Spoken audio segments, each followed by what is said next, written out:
नमस्कार दोस्तों, स्वागत है आपका हमारे चैनल @डुग्गू कोचिंग सेंटर में। आज मैं आपको बता रहा हूँ जो कि स्टार्ट कर रहा हूँ मैथ्स का चैप्टर फर्स्ट रहेगा, क्लास 10th का रहेगा, जो कि नया सेशन जो स्टार्ट हो रहा है हमारा को बता रहा है। याद रखना, 1 बाय 1 करके पूरा चैप्टर बताएंगे आपको, ठीक है। लेकिन चैप्टर बताने से पहले इस बार हमने सोचा है कि पहले बच्चों को हम पहले इंट्रोडक्शन बताएं, ठीक है। इंट्रोडक्शन बताने से ये बेनिफिट हो जाएगा कि बच्चों को ये समझ में आ जाएगा कि यार हमें इसमें क्या पढ़ना है क्या नहीं पढ़ना है। क्योंकि इस बार क्या हुआ था, ऑब्जेक्टिव वगैरह बने थे तो वो चैप्टर के इंट्रोडक्शन से ही बने थे। याद रखें, जिनने आपका पहले जो बच्चों ने अगर बेसिक पढ़ा होगा उन्हीं को सबसे ज़्यादा ऑब्जेक्टिव बनेंगे। अगर जिनने डायरेक्ट अगर पढ़ाई करी होगी उनको नहीं बनेगा, याद रखना। तो इसको जो भी नए बच्चे हैं इस साल के, अगर वो देख रहे हैं तो बेटा आपको सब्सक्राइब जरूर करना है। और हर एक चैप्टर का पहले हम इंट्रोडक्शन बताएंगे, इंट्रोडक्शन के बाद ही हम आपको आगे बताएंगे कि चैप्टर में क्या क्या पढ़ना है, क्या सिलेबस है, क्या नहीं है। याद रखना, ठीक है। तो सबसे पहले चैप्टर फर्स्ट में आपको ये पढ़ना पड़ेगा कि वास्तविक संख्याएं। क्या पढ़ना पड़ेगा बेटा? वास्तविक संख्याएं। वास्तविक संख्या को क्या बोलते हैं? Real number. मैं हिंदी इंग्लिश दोनों कंबाइन में आपको बताऊंगा, ठीक है। सबसे पहले आपको यह पता होना चाहिए कि वास्तविक संख्याएं होती क्या है, रियल नंबर क्या होता है, ठीक है। तो आपको पता है जो रियल नंबर जो होता है वो आपके दो नंबर से मिलकर बना होता है। पहला परिमेय संख्या और अपरिमेय संख्या। किस किस से मिलकर बना होता है? रैशनल नंबर और इरेशनल नंबर से मिलकर ये बना होता है। इसको अपन क्या बोलते हैं? वास्तविक संख्याएं या रियल नंबर बोलते हैं। याद रखना, क्या क्या दिमाग में रखना?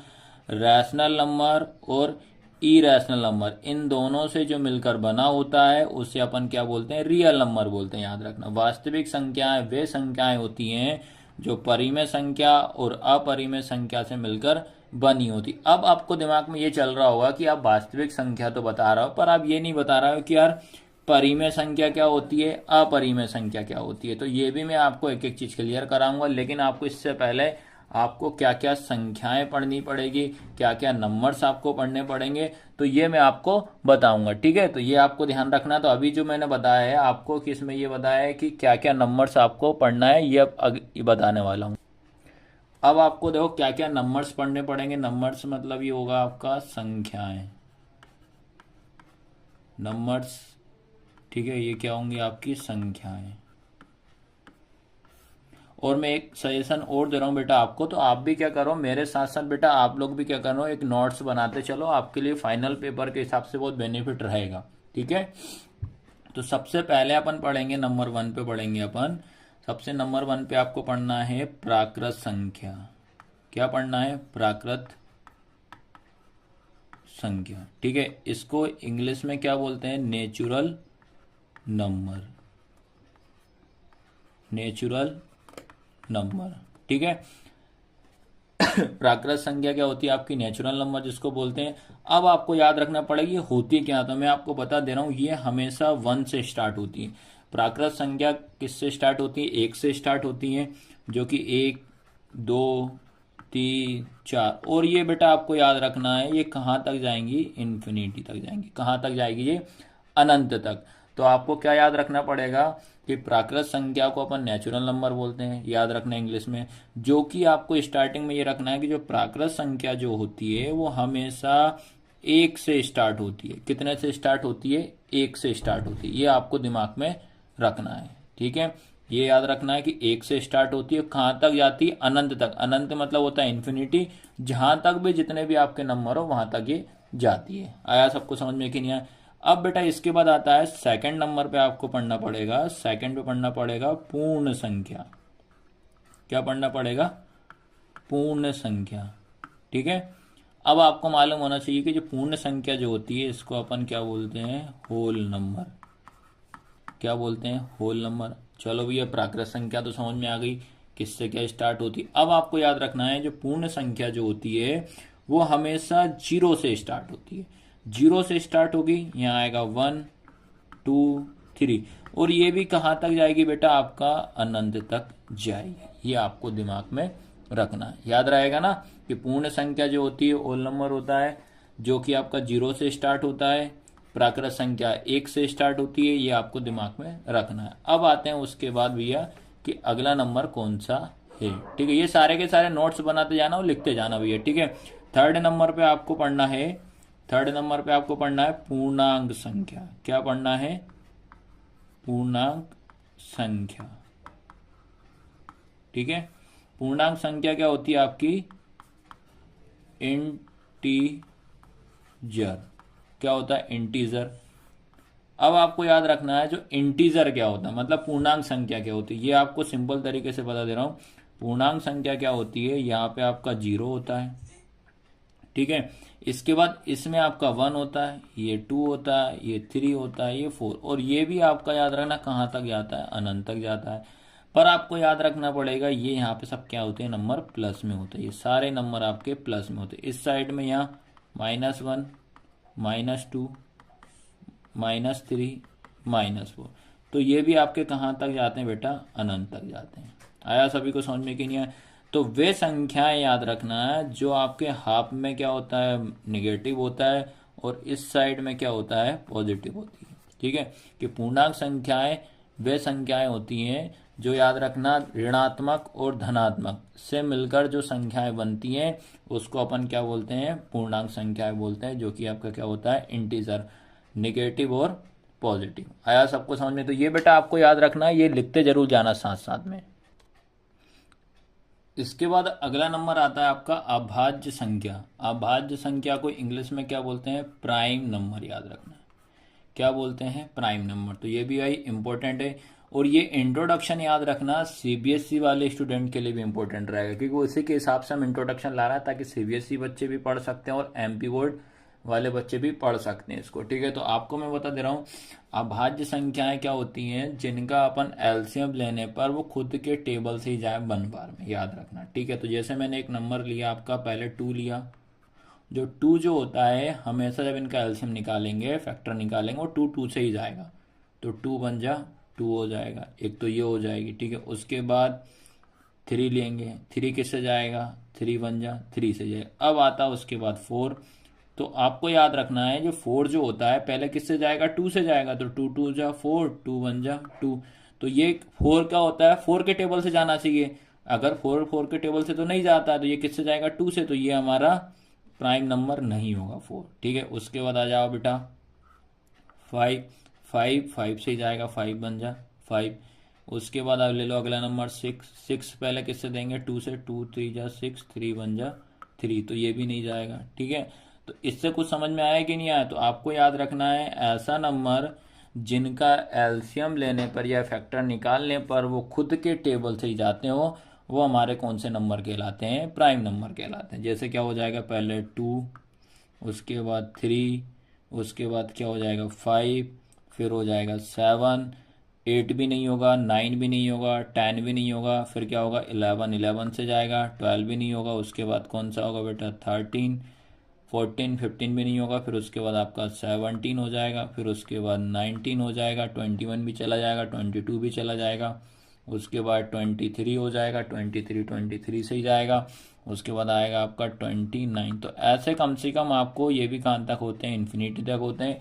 कम से कम आपको 50 तक, तो मतलब 1 to 50 तक आपको याद कर लेना चाहिए कि 1 से लेके 50 तक कितने प्राइम नंबर होते हैं। ऑब्जेक्टिव वगैरह में कभी कभी पूछ लेता है 1 to 50 के बीच में कितने प्राइम नंबर होते हैं, या पूछ लेगा 1 से लेके 15 के बीच में कितने प्राइम नंबर का सम कितना होता है, मतलब सम मतलब योग, तो उनको आपको जोड़ के निकालना पड़ेगा। तो ये नंबर होते हैं, याद रखना, याद रहेगा ना? 2 3 5 7 11 13 17 19 23 29 डेट डेज कहाँ तक जाएगा आपका? इन्फिनिटी तक जाएगा। आया सबको समझ में कि नहीं आई ये बात? अब आता है बेटा अगला भाज्य संख्या। भाज्य संख्या क्या होती है आपकी? Composite number. क्या होते हैं आपका?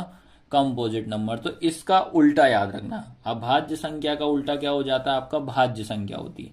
अब आपको क्या करना है, इसमें ऐसे नंबर लेना है जो खुद के टेबल में ना जाए, किसी दूसरे के टेबल में जाए। याद रखना, तो 2 तो आपका इसमें चला गया, 3 आ गया, अब इसके बाद 3 के बाद यहाँ क्या आएगा? 4। 4 को देखो भाई, 4 किससे जाएगा आपके पास? 2 से जाएगा, 2 2 जा 4, 2 1 जा 2, 2 से गया। तो इसके बाद अपना जो पहला नंबर कौन सा हो जाएगा बेटा? 4 हो जाएगा। उसके बाद 5 नहीं होगा, 6 हो जाएगा। 6 किससे जाएगा? 2 से, 2 3 जा 6, 3 1 जा 3, ये हो जाएगा, तो अगला नंबर 6 हो जाएगा।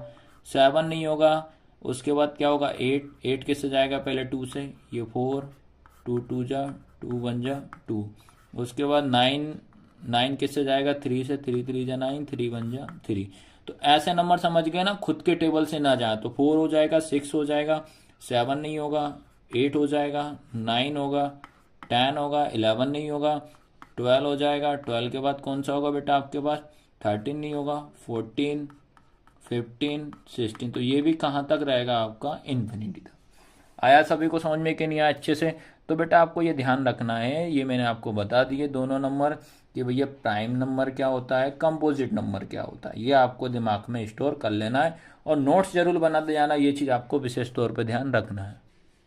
अब बेटा इसके बाद आता है आपका सह अभाज्य संख्या। क्या है? सह अभाज्य संख्या, जिसको बोलते हैं को प्राइम नंबर। को प्राइम नंबर, को प्राइम नंबर। देखो हिंदी में समझ में नहीं आ रहा, पर इंग्लिश में ये समझ में आ रहा है कि सह मतलब क्या होता है?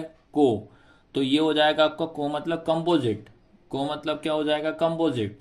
प्राइम नंबर समझ में आया? तो ये याद रखना, दो नंबर से मिलकर बना होता है। सह अभाज्य देखो हिंदी में तो समझ में नहीं आ रहा, पर इंग्लिश में आ रहा है। को प्राइम मतलब कंपोजिट और प्राइम नंबर। क्या आ रहा है? कंपोजिट और प्राइम नंबर। आया सबको समझ में कि नहीं है? कंपोजिट और प्राइम नंबर। तो ये दो नंबर से मिलकर बना होता है, याद रखना। एक तो आपका एक प्राइम नंबर होना चाहिए, दूसरा कंपोजिट नंबर होना चाहिए, मतलब भाज्य होना चाहिए और अभाज्य होना चाहिए। ये आपको आया समझ में? तो ऐसे नंबर लेने पड़ेंगे आपको। जैसे मैंने एग्जाम्पल के तौर पर लिया, एक 4 ले लूंगा, एक ले लिया मैंने 5। मतलब दो नंबर से मिलकर होता है। सहभाज्य संख्या क्या होती है कि जो दो नंबर से मिलकर बना होता है। पहला नंबर आपका या कोई सा भी ले सकते हो, ये पहला नंबर अपन इसमें क्या ले लेते हैं? भाज्य ले लेते हैं। ठीक है, भाज्य को अपन हिंदी इंग्लिश में क्या बोलते हैं? कंपोजिट। ठीक है, और जो 5 हमारा कौन सा नंबर है? प्राइम नंबर है, याद रखना। कौन सा नंबर है? प्राइम। प्राइम नंबर मतलब क्या होता है? अभाज्य संख्या। आया कुछ समझ में कि नहीं आया?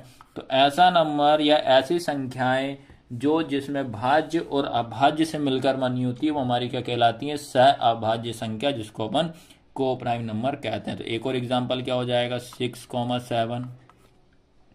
ये कौन सा नंबर है आपका? भाज्य मतलब कंपोजिट। 7 क्या हो जाएगा? प्राइम। प्राइम मतलब अभाज्य। एक और नंबर ले लो, एक 10 हो जाएगा, दूसरा कौन सा हो जाएगा? 11।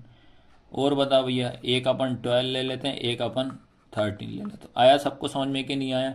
तो ये बेसिक मैंने आपको क्लियर करा दिया है कि को प्राइम क्या होता है। को प्राइम मतलब भाज्य और अभाज्य दोनों नंबर से मिलकर बना होता है, वो हमारा सहअभाज्य होता है। ठीक है, अब उसके बाद 7वें नंबर पे आपको कौन सा नंबर पढ़ना है? ये सारे के सारे नंबर्स आपके इंपॉर्टेंट है, याद रखना है, इसलिए आपको नोट डाउन करते चलना है और आपको नोट्स बनाते चलना है, याद रखना, ताकि आपको दिक्कत नहीं है। अगला आता है आपका परिमेय संख्या। क्या आता है? परिमेय संख्या। ठीक है, क्या होता है? परिमेय संख्या। ठीक है, परिमेय संख्या को क्या बोलते हैं अपन? रेशनल नंबर, याद रखना, रेशनल नंबर। ठीक है, देखो स्टार्टिंग में अब मैंने बताया था आपको कि रियल नंबर क्या होता है। रियल नंबर याद रखना आपको, रैशनल नंबर और इरेशनल नंबर से मिलकर जो नंबर बना होता है वो हमारा क्या होता है? रियल नंबर होता है। ठीक है, तो उस टाइम में मैंने आपको बताया नहीं था कि परिमेय संख्या क्या होती है, क्योंकि वो आपको नंबर्स में आपको पढ़ना है, तो इसलिए मैंने उस टाइम पे आपको नहीं बताया था। तो यहाँ मैं आपको क्लियर करा दे रहा हूँ कि परिमेय संख्या क्या होती है। तो आपको याद रखना है, परिमेय संख्या हमेशा बटे में या अपोन में होती है, याद रखना, जिसको अपन क्या बोलते हैं? अंश बटे हर बोलते हैं। क्या बोलते हैं? अंश बटे हर, याद रखना। हिंदी में क्या होता है? अंश बटे हर। अगर इंग्लिश की बात करें तो क्या होता है? N upon D, numerator upon denominator. या जब इसके अपन क्वेश्चन वगैरह सॉल्व करेंगे तो अंश और हर, एन और डी, इनको आपको कुछ ना कुछ नंबरिंग करनी पड़ेगी या कुछ ना कुछ नाम देना पड़ेगा। या अपन इसको दे सकते हैं ए अपॉन बी देंगे। कहीं कहीं आपको याद रखना, जब क्वेश्चन सॉल्व करेंगे तो उसको अंश को आप ए मानना पड़ेगा, हर को आपको बी मानना पड़ेगा। ठीक है, कहीं कहीं बेटा आपका रहेगा पी अपॉन क्यू के फॉर्म में भी इसको आप लिख सकते हो, ये याद रखना। ठीक है, अब क्या क्या नंबर जो हो सकते हैं कि रेशनल नंबर है कि नहीं है। ठीक है, और इसमें आपको एक चीज और दिमाग में रखना पड़ेगा, इसमें जो आपका डिनोमिनेटर जो होता है, जो हर जो होता है, इसमें कभी भी जीरो नहीं होना चाहिए। एक कंडीशन आपको ये भी याद रखना पड़ेगा, B not is equal to zero होना चाहिए, Q not is equal to zero होना चाहिए। अब मैं कुछ संख्या दे रहा हूं, आप मुझे बताना कि ये आपकी रेशनल नंबर है कि नहीं, परिमेय संख्या है कि नहीं है। ठीक है, अब ये लिखा मैंने -1/2। मैंने पूछा कि -1/2 ये बताइए कि परिमेय संख्या है कि नहीं है। ठीक है, तो हमेशा याद रखना है परिमेय संख्या पॉजिटिव भी हो सकती है और नेगेटिव भी हो सकती है। तो ये आपको याद रखना है -1/2 जो आपका कौन सा नंबर होगा, रैशनल नंबर होगा, परिमेय संख्या होगा। ठीक है, उसके बाद लिखा अगला नंबर लिखा 3/2 लिख दिया। अब मैंने पूछा कि 3/2 क्या है, रैशनल नंबर है कि नहीं है, तो आपको बताना पड़ेगा कि हाँ भाई ये रैशनल नंबर है। ये भी आपकी कौन सी होगी, परिमेय संख्या होगी।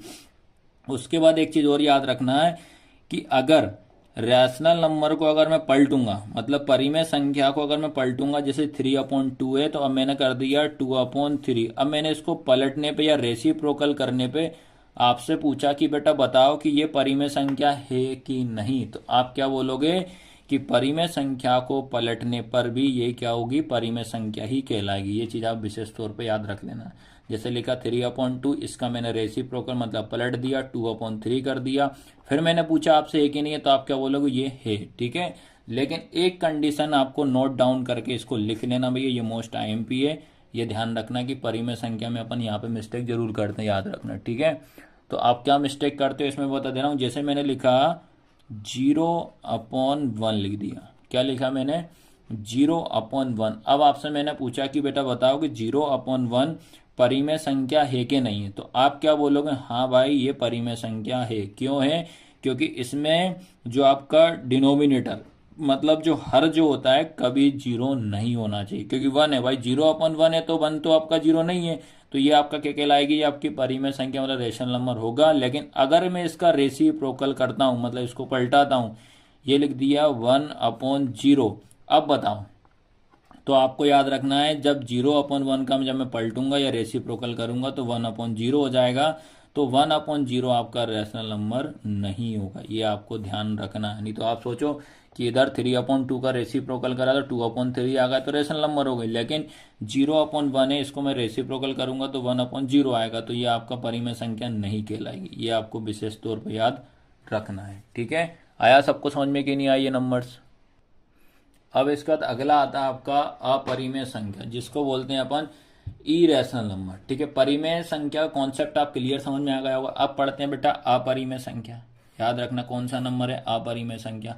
तो अपरिमेय संख्या ऐसे नंबर होते हैं जिनका स्क्वायर नहीं निकले, रूट ना निकले। जैसे √2 है, √2 किसी का होता है नहीं, तो ये हो जाएगा। उसके बाद √3 लिखा, ये भी नहीं निकलेगा। अब लिख दिया मैंने √4 लिख दिया, तो भैया √4 जो होता है किसका होता है, 2 का होता है, तो ये नहीं होगी। उसके बाद √5, √6, ये भी ब्रेक हो जाएगा। ठीक है, तो आपको याद रखना है ऐसे नंबर जिनका अपन को एलसीएम ना निकाले, एलसीएम अपन जाए इनका रूट ना निकले, तो ये आपको याद रखना पड़ेगा। तो कौन कौन से हो जाएंगे, √2 हो जाएगा, √3 हो जाएगा, √5 हो जाएगा, √7 हो जाएगा, √11 हो जाएगा। और इससे प्रूफ दैट वाला एक क्वेश्चन आपका 101% आता ही आता है, चाहे वो CBSE क्लास के बच्चे हो, चाहे वो MP बोर्ड हो, चाहे NCERT पैटर्न हो, सभी के लिए एक प्रूफ दैट वाला क्वेश्चन अपरिमेय संख्या से इरेशनल नंबर से 101% आता ही आता है। ये आपको याद रखना है। ठीक है, अब उसके बाद आपको याद रखना है 2 नंबर्स और पढ़ लो भैया, ये भी इंपॉर्टेंट है आपको। ठीक है, तो दोनों को मैं आपको इधर एक साथ बता दे रहा हूँ ताकि किसी तरह का डाउट ना हो। ठीक है, 9th वाला आपको पढ़ना है, आपको सम संख्या। ठीक है, इसमें 10th नंबर पढ़ने पड़ेंगे क्या, विषम संख्या। ठीक है भाई, ये सब जो नोट्स बनाने में भैया बच्चे बहुत टाइम लगता है। आपको तो लगता है कि नहीं यार ये तो कट कॉपी पेस्ट, बहुत मेहनत लगती है, इधर उधर से छांटना पड़ता है सारी चीजें। ठीक है, सम संख्या होगी और ये विषम, ये होगा आपका इवन नंबर। ठीक है, इवन नंबर ये क्या हो जाएगा आपका, ओड नंबर। ठीक है, इवन नंबर और ओड नंबर। तो इवन नंबर आपको याद रखना है सबसे पहले सम संख्या क्या होती है जो 2 के टेबल में आती है, 2, 4, 6, 8, 10, ये डेज जाएगा, याद रखना। ठीक है, 2, 4, 6, 8 और ये भी कहाँ तक रहेंगे आपके, इन्फिनिटी तक रहेंगे। उसके बाद ओड नंबर याद रखना, 1, 3, 5, 7, ये भी कहाँ तक जाएंगे बेटा, अनंत तक, याद रखना। जो 2 के टेबल में जाए वो आपकी सम संख्या होती है, जो 2 के टेबल में ना जाए वो आपका कौन सी हो जाएगी, विषम मतलब ओड नंबर हो जाएंगे। तो इस तरीके से मैंने आपको सारे के सारे पूरे के पूरे जितने भी नंबर्स थे मैंने आपको बता दिए बेटा, याद रखना। अब इसके बाद क्या इंपॉर्टेंट टॉपिक है, क्या है वो आपके लिए जरूरी, वो मैं बता रहा हूँ। इसके बाद याद रखना बेटा आपको कौन सी थ्योरम क्या पढ़ना पड़ेगा। इसके बाद आपको पता होना चाहिए कि अंक गणित की आधारभूत प्रमेय क्या होता है। क्या है अंक गणित की आधारभूत प्रमेय, जिसको इंग्लिश में क्या बोलते हैं, the fundamental theorem of arithmetic. याद रखना the fundamental theorem of arithmetic, ये टॉपिक आपका नई वाली बुक में आया हुआ है, याद रखना। तो जो जो टॉपिक इस साल आ रहा है 2024 और 25 के लिए, वही मैं आपको बता रहा हूँ, ठीक है। तो पहले मैं आपको हिंदी में समझा दे रहा हूँ, फिर उसके बाद इंग्लिश में भी पूरा एक्सप्लेन कर दूंगा। तो हिंदी में इसकी परिभाषा क्या होगी, किसी भी प्राकृत संख्या को उसके अभाज्य गुणनखंडों के एक गुणनफल के रूप में लिखा जा सकता है। याद रखना, जैसे क्या बोल रहा है, कोई भी एक प्राकृत संख्या होगी। क्या बोल रहा है, एक प्राकृत संख्या, समझ गया। देखो अभी मैंने रिसेंट में पढ़ा कि प्राकृत संख्या क्या होती है। उसके बाद प्राइम नंबर मतलब अभाज्य संख्या क्या बोलते हैं अपन, प्राइम नंबर बोला जाता है। गुणनखंड मतलब होता है फैक्टर, उनके रूप में लिखा जा सकता है, ये बता रहा है। तो जैसे क्या लिखा अपन ने, 2 लिखा है, ठीक है। जैसे ये 2 लिखा, 2 इक्वल टू 2 के जब मैं फैक्टर निकालूंगा, जैसे मान लो ये 2 लिखा है भाई, इसका जब मैं एलसीएम लूंगा ये ऐसा, तो 2 बन जा क्या हो जाएगा, 2 ही हो जाएगा, ठीक है। तो इसका 2 ही फैक्टर आया। उसके बाद जैसे मैंने क्या करा, 4 लिया, 4 को ब्रेक करूंगा, 2 2 जा 2, 2 बन जा 2 हो जाएगा, 2 2 जा कितना हो जाएगा, 4 हो जाएगा, 2 बन जा 2 हो जाएगा। तो इसका फैक्टर क्या हो जाएंगे, 2 इंटू 2। तो मतलब इनका कहने का यही है कि अंक गणित की आधार प्रमेय का थ्योरम का मतलब ये, प्रमेय का मतलब ये कि जो भी आपका 4 जो लिखा है, इसके अपन को क्या करना है, इस फैक्टर के रूप में आपको इस तरीके से लिखना है, याद रखना। जैसे 253 इसको अपन इस तरीके से लिख सकते हैं, ठीक है। आया समझ में कि नहीं। अब इंग्लिश में देख लो आप, फिर मैं एग्जाम्पल के तौर पे भी आपको समझा दूंगा, याद रखना, ठीक है। इंग्लिश में क्या लिखा है, एनी नेचुरल नंबर, कोई भी नेचुरल नंबर है, can be written as a product of its prime factor. याद रखना, एनी नेचुरल नंबर, कोई भी आपका नेचुरल नंबर मतलब कोई भी प्राकृत संख्या है, कैन बी रिटर्न मतलब उसको हम लिख सकते हैं product of its prime factor के रूप में, हम इसको क्या कर सकते हैं, लिख सकते हैं। ये आपको ध्यान रखना है।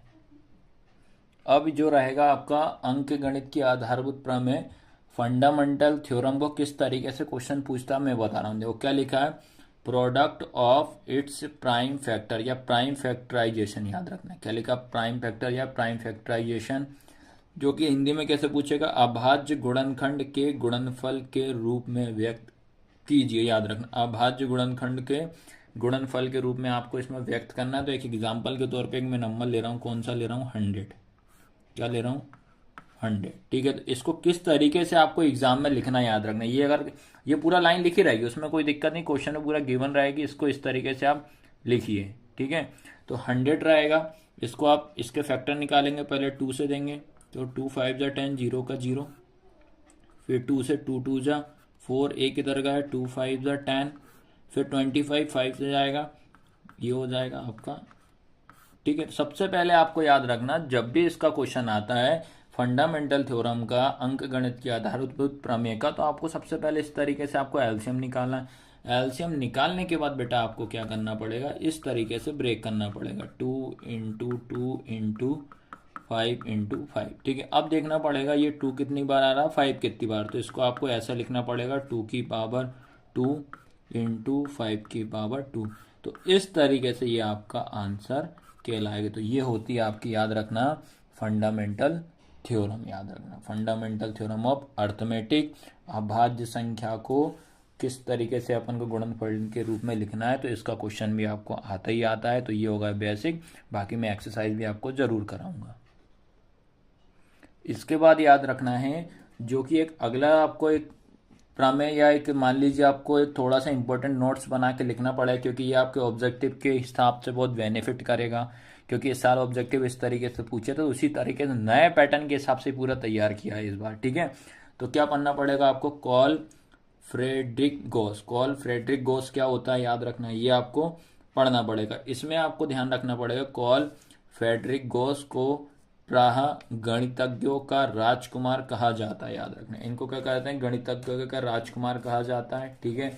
उसके बाद ये राजकुमार कहा जाता है, उनका नाम सभी समय कालों के 3 महानतम गणितज्ञ में लिया जाता है। ये आपको याद रखना है, ये एक नोट्स बना के लिख लेना है, एक बार रीड करना बस, जिनमें आर्किमिडीज और न्यूटन भी सम्मिलित हैं। देखो आर्किमिडीज और न्यूटन के बाद इस तीसरे नंबर पे कॉल फेडरिक गॉस का यूज या इनका नाम आता है, ये आपको याद रखना है।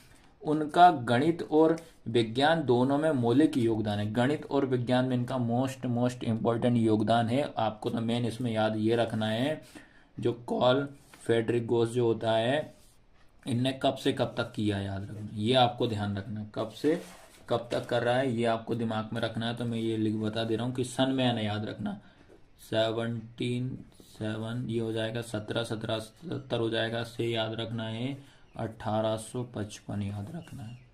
1777 और 1855 के बीच में इनने ये काम किया था, ये आपको दिमाग में रखना है, यही इंपॉर्टेंट है इसमें। तो ठीक है, उसके बाद ये देख लीजिए बेटा, आप इंग्लिश में भी मैंने करा है कि ताकि इंग्लिश मीडियम वाले बच्चे ये ना बोले भैया कि सर आप इंग्लिश में नहीं बता रहे हैं। ठीक है, क्या लिखा, Carl Friedrich Gauss is often referred to as the prince of mathematics. ठीक है, and is considered one of the 3 greatest mathematician of all time along with Archimedes and Newton. He has made fundamental contribution to both mathematician या science, याद है mathematics और science में इनका use करा, बताएगा इनने ये। तो आपको तो बस एक ही चीज याद रखना है, कब से कब तक दिए। इस बार आया हुआ ऑब्जेक्टिव वाला क्वेश्चन है, इस बार मैं पूरा नए पैटर्न के हिसाब से मैं आपको पूरा पढ़ा रहा हूँ। ठीक है,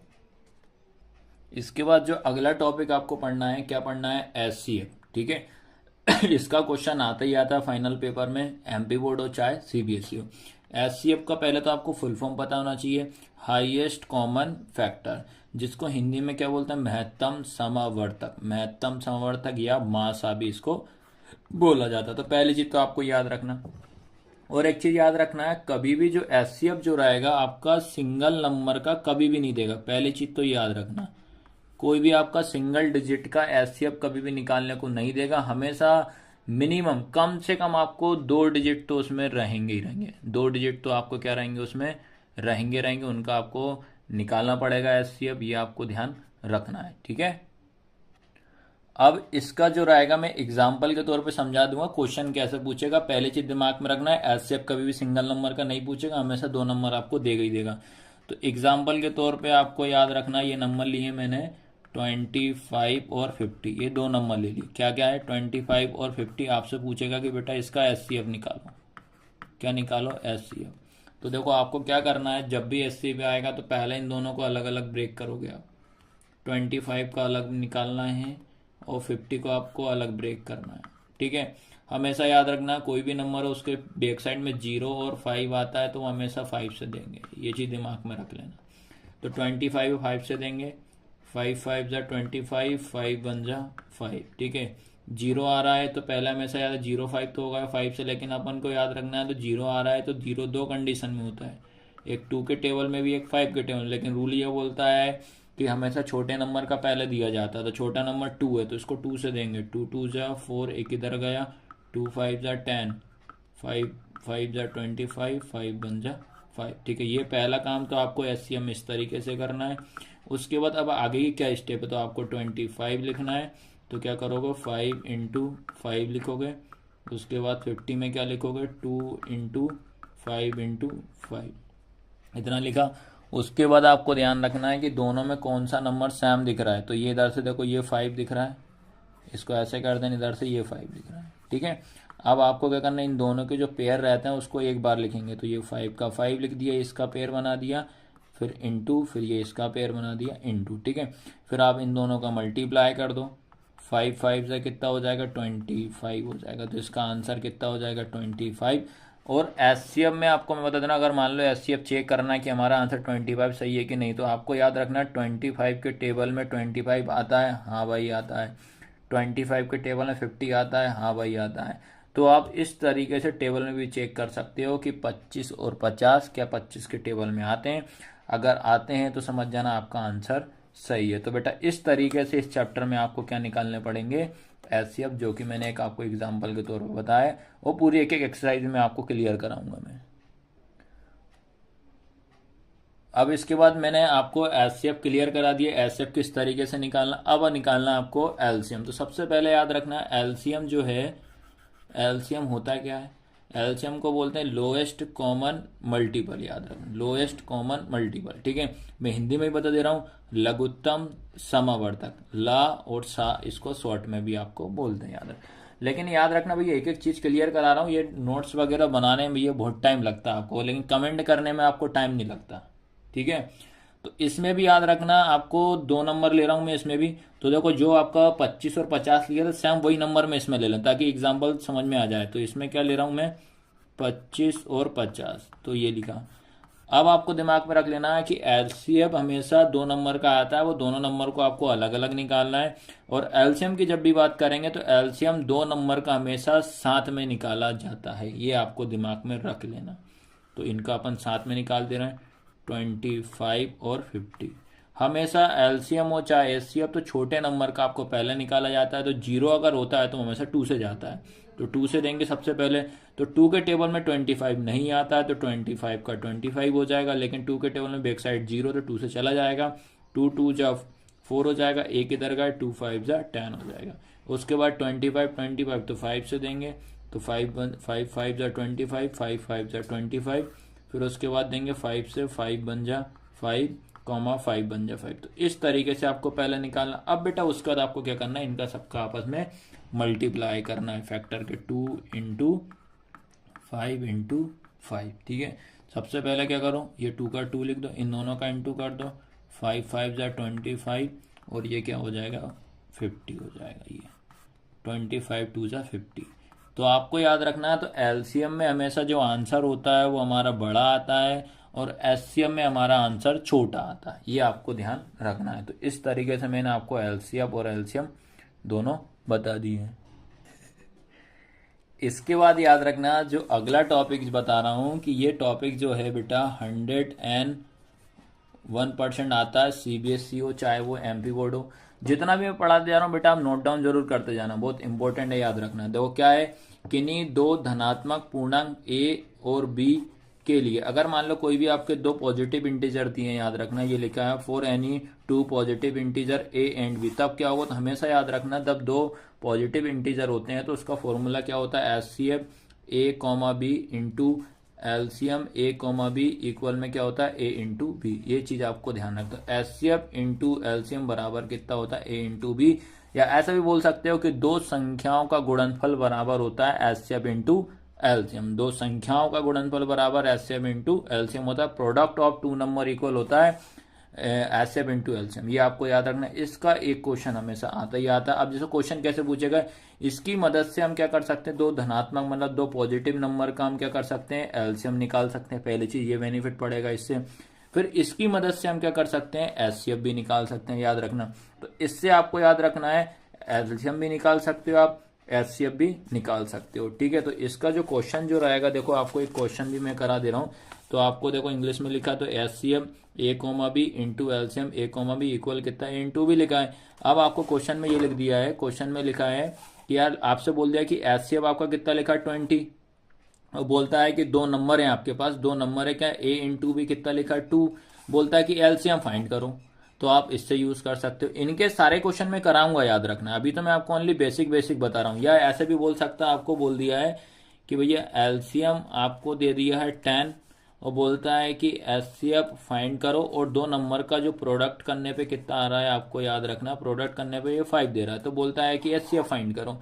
तो आपका इसका यूज करना पड़ेगा। तो इसका यूज कैसे करना पड़ेगा, देखो ये लिखा है एचसीएफ, तो बेटा एचसीएफ को आपको यहाँ पे एचसीएफ ही लिखना है, इंटू एलसीएम की जगह पे क्या लिख देना, 10 लिख देना, इंटू दोनों का मल्टीप्लाई करने पे कितना आ रहा है आपका 5। तो मैंने बताया जिसका मान निकालते हैं, जिसकी वैल्यू निकालते हैं वो अपनी प्लेस पर रहता है, इंटू का इसके अपॉन में चला जाएगा। तो इस तरीके से ये क्वेश्चन को आपको करना है। और इसका भी सीबीएसई वाले बच्चों को 101% क्वेश्चन इसके आते हैं। तो इस बार भैया मैं सीबीएसई के अलग क्वेश्चन कराऊंगा और एनसीईआरटी के अलग कराऊंगा, ये बेनिफिट रहेगा आपको, आराम से इसमें आप समझ सकते हो, ठीक है।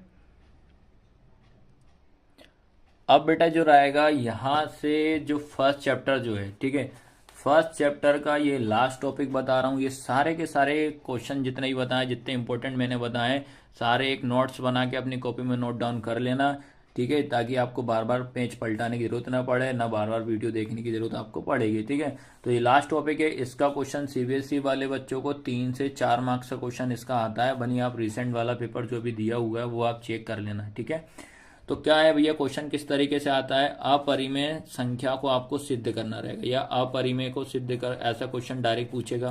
प्रूव दैट इरेशनल नंबर, तो सबसे पहला जैसे ही क्वेश्चन अगर आता है इरेशनल नंबर वाला, तो मैंने सारे नंबर बता दिए कि भैया इरेशनल नंबर क्या होता है, रैशनल नंबर क्या होता है, इवन नंबर क्या होता है, ओड नंबर क्या होता है। सारे नंबर पहले आप अच्छे से पढ़ लेना, तब जाके ये पूरा क्लियर होगा, क्योंकि पहली क्लास हमने नंबर वाली पहले बढ़ा दिया आपको। तो इसमें आपको बताया था मैंने इरेशनल नंबर क्या होता है, √2, √3, √5, √7, √11। तो ऐसे नंबर जिनका याद रखना, जो खुद के टेबल से इनका एलसीएम निकलता हो, याद रखना वो इरेशनल नंबर। जैसे अगर मैंने रूट का अगर 4 लिख दिया तो भैया वो तो 2 हो जाएगा, तो ये इरेशनल नंबर नहीं होगा, याद रखना। तो ये आपके सारे नंबर कौन से होते हैं, इरेशनल नंबर। तो प्रूफ दैट वाले में याद रखना आपको क्वेश्चन करना किस तरीके से, तो हमेशा याद रखना ये लाइन आपको याद रखना पड़ेगा। हालांकि मैं समझा दे रहा हूँ, याद रखना। पहले आप क्या लिखोगे, सपोज मतलब माना कि आपका जो इरेशनल नंबर है, पहले हम उसको किस में बदलेंगे, रैशनल नंबर में।